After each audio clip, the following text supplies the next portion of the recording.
Pour beaucoup de motards, le Großglockner est l'une des plus belles routes d'Europe. Mais derrière ces paysages se cache une histoire que peu connaissent. Une histoire faite de visionnaires, de paris audacieux et d'un peu de hasard. Car ce road trip allait me réserver une surprise totalement inattendue.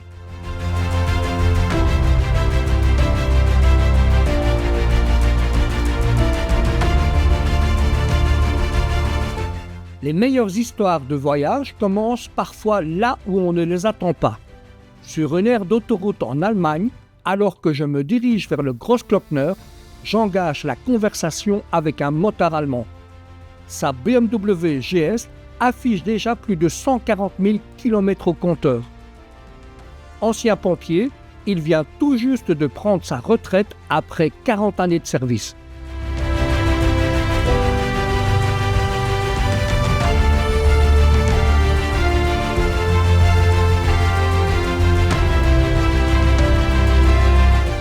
Lorsque je lui explique où je vais, son visage s'illumine immédiatement.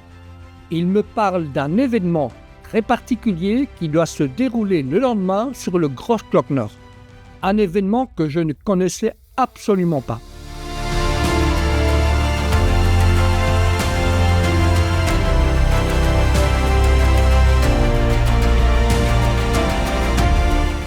Avant de repartir, il me donne un seul conseil. Si tu veux vraiment profiter de cette journée, arrive très tôt. Le lendemain matin, à 7h15, j'étais déjà au péage.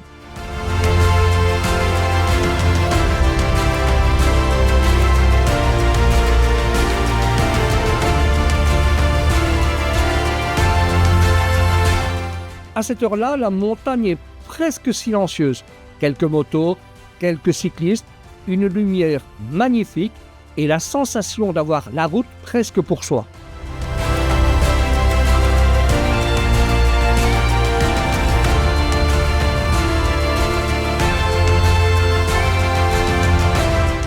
À ce moment-là, je ne savais pas encore à quel point le conseil de ce motard allait changer cette journée. Mais pour comprendre pourquoi cette route est devenue une légende, il faut revenir près d'un siècle en arrière.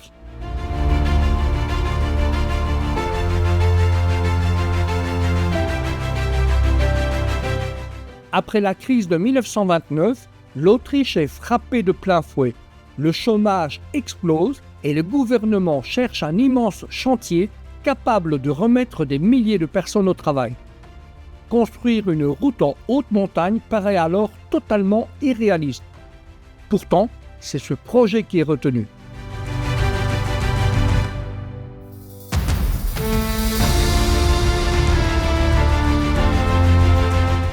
Le premier pari est économique. En pleine crise, l'État autrichien accepte d'investir des sommes considérables dans cette route. Mais dès le départ, une idée s'impose. Ce seront les visiteurs qui rembourseront progressivement cet investissement grâce au péage.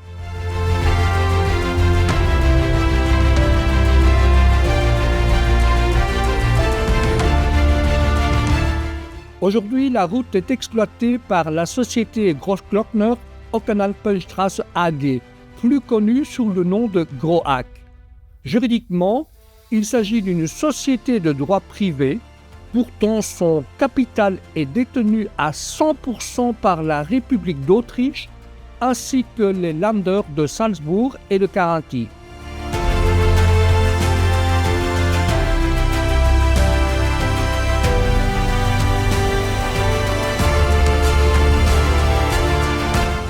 GROAC gère la route de manière autonome et finance son exploitation, son entretien, le déneigement et ses investissements principalement grâce aux recettes des péages.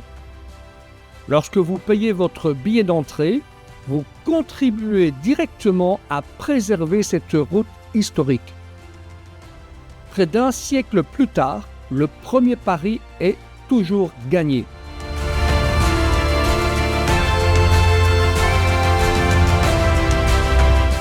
Mais le second pari est encore plus audacieux. La plupart des routes de montagne existent pour relier deux endroits. Le Großglockner, lui, est pensée selon une logique totalement différente.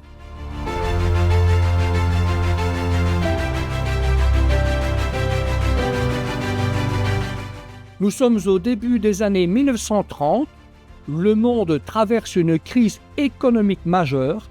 Pourtant, les promoteurs du projet font un pari visionnaire, celui du tourisme automobile.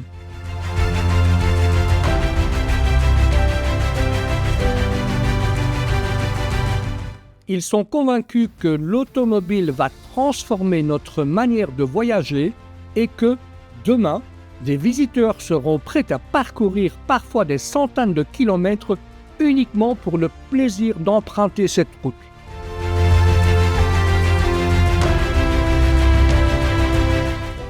Avec près d'un siècle de recul, cela peut paraître évident. Mais en 1930, construire une route qui ne répond pas à un besoin de transport, mais à un besoin d'émotion, relevait d'une vision presque révolutionnaire.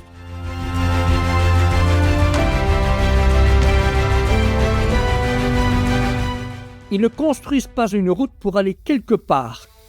Ils construisent une destination.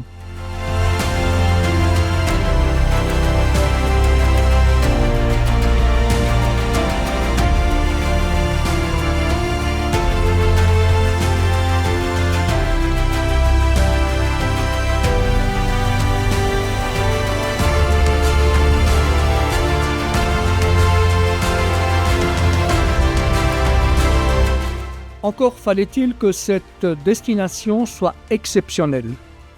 Et c'est là qu'entre en scène l'ingénieur Franz Wallach. Avant de tracer le moindre kilomètre, Franz Wallach parcourt les Alpes pour étudier les plus belles routes de montagne. Il observe leur tracé, leur point de vue, leur intégration dans le paysage. Son objectif est clair, tirer le meilleur de chacune d'elles pour concevoir une route unique.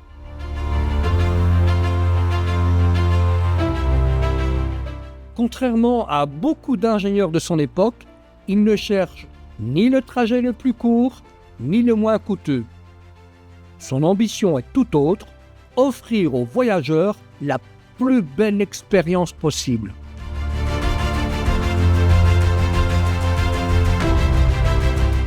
C'est pourquoi il évite autant que possible les tunnels. Au lieu de traverser la montagne, il préfère en suivre le relief.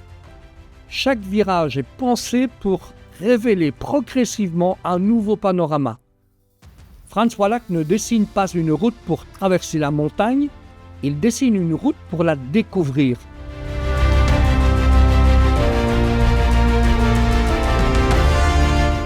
Bien sûr, au début des années 1930, il ne pense certainement pas aux motards. Pourtant, près d'un siècle plus tard, ils sont probablement ceux qui profitent le plus de sa philosophie.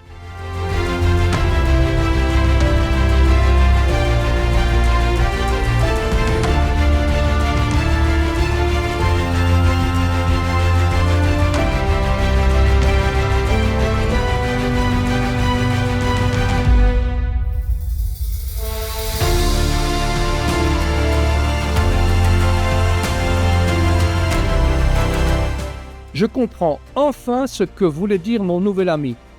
Accrochez-vous, ce matin-là se déroule le championnat du monde de montée réservé aux anciens camions de pompiers.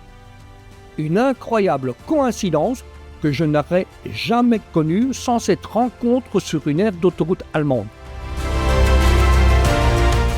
Et puis, il y a eu une très belle surprise. Alors que je faisais une pause, 2 motards français, Dominique et Luc, sont venus vers moi. « Bonjour Hugues, on vous connaît !» Ils m'expliquent qu'ils suivent My Motorcycle Tour et qu'ils ont particulièrement apprécié et partagé la dernière vidéo consacrée aux règles de circulation à moto en Europe. Ils tiennent même à me féliciter pour la qualité du travail réalisé. Je dois reconnaître que cela fait énormément plaisir.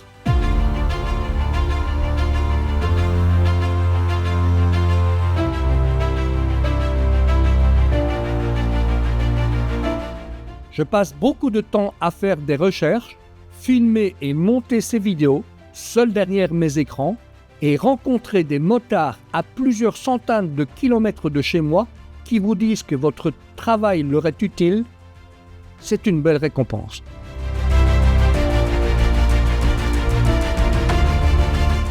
Si vous aimez les vidéos qui ne se contentent pas de montrer une route, mais qui racontent aussi son histoire, les rencontres qui la rendent unique et le regard d'ingénieur que j'essaie d'apporter à chaque sujet, je vous invite simplement à suivre My Motorcycle Tour. C'est entièrement gratuit, je n'ai rien à vendre. Merci pour votre confiance et reprenons la route.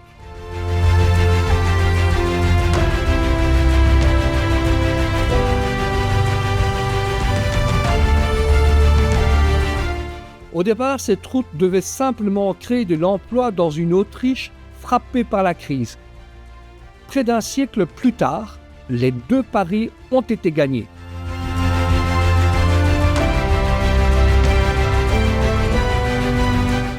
Le premier parce que cette route continue à financer son exploitation grâce à ses visiteurs.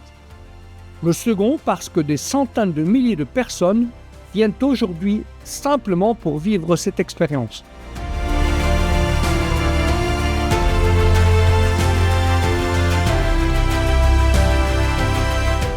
L'ingénieur Franz Wallach voulait construire une route qui fasse découvrir la montagne. Je crois qu'il a réussi bien au-delà de ce qu'il pouvait imaginer.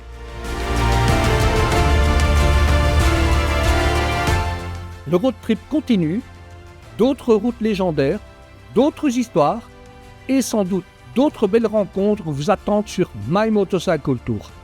À très bientôt. Ciao.